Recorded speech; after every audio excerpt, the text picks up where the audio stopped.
Hi, അസ്സലാമലൈക്കും. Welcome back to my channel. അപ്പം ഇന്ന് മത്തം വെച്ചിട്ട് നമുക്ക് ചെറിയൊരു ചക്കരമത്തൻ ഉണ്ടാക്കി നോക്കട്ടോ. ചിലയിടത്ത് ചക്കരമത്തൻ അറിയും, ചിലയിടത്ത് മത്തപ്പായസം എന്നൊക്കെ പറയും കേട്ടോ. ഭയങ്കര ടേസ്റ്റുള്ളൊരു വിഭവമാണ് കേട്ടത്. നിങ്ങൾ എന്തായാലും ഇതൊന്ന് ട്രൈ ചെയ്ത് നോക്കണേ. മത്തൻ ചെറിയ കഷ്ണങ്ങളാക്കി ഇങ്ങനെ നുറുക്കട്ടോ.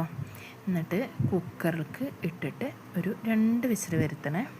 ആവശ്യത്തിന് വെള്ളമൊക്കെ പാർന്ന് ഉപ്പൊക്കെ ഇട്ടിട്ട് നമ്മൾ എന്ത് ചെയ്യുക, ഇത് വേവിക്കാൻ വേണ്ടിയിട്ട് വെക്കണേ.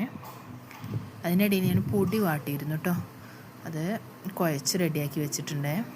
കുറച്ച് ശർക്കര, ഒരു 10-15 അച്ച് ശർക്കര ഞാൻ എന്ത് ചെയ്തു, പാനി ഉണ്ടാക്കാൻ വേണ്ടി വെച്ചിട്ടുണ്ട്. പിന്നെ ഇതേപോലെ പിടി ഉണ്ടാക്കി കേട്ടോ. ഒരു തേങ്ങയാണ് ചക്കരമത്തൻ ഉണ്ടാക്കാൻ വേണ്ടിയിട്ട് എടുത്തത്. അതുപോലെ വെന്ത് കിട്ടും കേട്ടോ. 2 വിസിലൊക്കെ വരുമ്പോൾ ഒന്നും കൂടി ഒന്ന് ഉടച്ചെടുക്കണേ. മത്തൻ നല്ലവണ്ണം ഉടച്ചാലേ ടേസ്റ്റ് ഉണ്ടാവുള്ളൂ കേട്ടോ. അല്ലെങ്കിൽ ഇങ്ങനെ കടിക്കുമ്പോൾ നമുക്ക് ഒരു രസം കിട്ടില്ല ചക്കരമത്തന് കഴിക്കുമ്പോൾ കേട്ടോ. പിന്നെ തേങ്ങ ചിരകി വെച്ച് തേങ്ങ ഇട്ടു, എന്നിട്ട് നല്ലോണം ഇളക്കി കൊടുത്തു. അതിനിടയിൽ ശർക്കരപ്പാനി പാർന്നു കേട്ടോ. ഒരു അരിപ്പ് വെച്ചിട്ട് പാരുകയാണ് നല്ലത്, കാരണം വേസ്റ്റുകളൊക്കെ ഉണ്ടാവും, ശർക്കരയല്ലേ. ഇവിടെ നല്ലോണം ഇളക്കി കൊടുക്കട്ടോ. ഒന്നും ഇങ്ങോട്ട് തിളച്ച് വരുമ്പോൾ എന്ത് ചെയ്യുക, നമ്മൾ ഉണ്ടാക്കി വെച്ച പിടി അതിലേക്ക് ഇടണേ. എന്നിട്ട് നമ്മൾ നല്ലോണം ഇളക്കി കൊടുക്കട്ടോ. മത്തനൊന്നും കുട്ടികളങ്ങനെ കറി വെച്ചാലും ഉപ്പേരി വെച്ചാലും ഒന്നും കഴിക്കാത്തതല്ലേ. അതേപോലെ ചക്കരമത്തനൊന്നും ഉണ്ടാക്കി ഒന്ന് ട്രൈ ചെയ്ത് നോക്കണേ നിങ്ങൾ. എന്നിട്ട് ഫീഡ്ബാക്ക് അറിയിക്കണേ.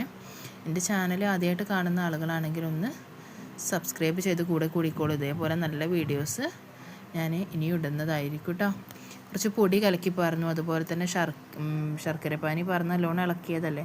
അതേപോലെ കുറുന്നനെ വരും കേട്ടോ പൊടി കലക്കി പാരുമ്പോൾ. പിന്നെ അതിൻ്റെ ഇടയിൽ ഞാൻ ചെറിയ 4 ഏലക്കായ് പൊടിച്ചതും കൂടി ഇട്ടിരുന്നു കേട്ടോ. നല്ലവണ്ണം ഇളക്കി കൊടുക്കണം. പിന്നെ ഇതേപോലെ ഇതാണ്ടോ കുമ്പള അങ്ങനെ പൊന്തുന്നത് കൈമക്കാകണം, ശരിക്കും ശ്രദ്ധിക്കണം കേട്ടോ. ഇതാണ് അതിൻ്റെ പാകം കേട്ടോ. എന്നിട്ട് നെയ്യ് ചൂടാക്കിയതിലേക്ക് അണ്ടിപ്പരിപ്പ് മുന്തിരിയൊക്കെ ഇട്ടിട്ട് ഒന്ന് താളിച്ച് പാർന്നു കേട്ടോ. ഭയങ്കര ടേസ്റ്റാണ്. നിങ്ങൾ എന്തായാലും മസ്റ്റ് ട്രൈ ആണേ. എന്നിട്ട് ഒരു പാത്രത്തിലേക്ക് സെർവ് ചെയ്തുകൊണ്ട് കഴിക്കാം. അപ്പോൾ വീഡിയോ ഇഷ്ടപ്പെട്ടാൽ ലൈക്ക് ചെയ്യണേ. അപ്പോൾ താങ്ക് യു ഫോർ വാച്ചിങ്.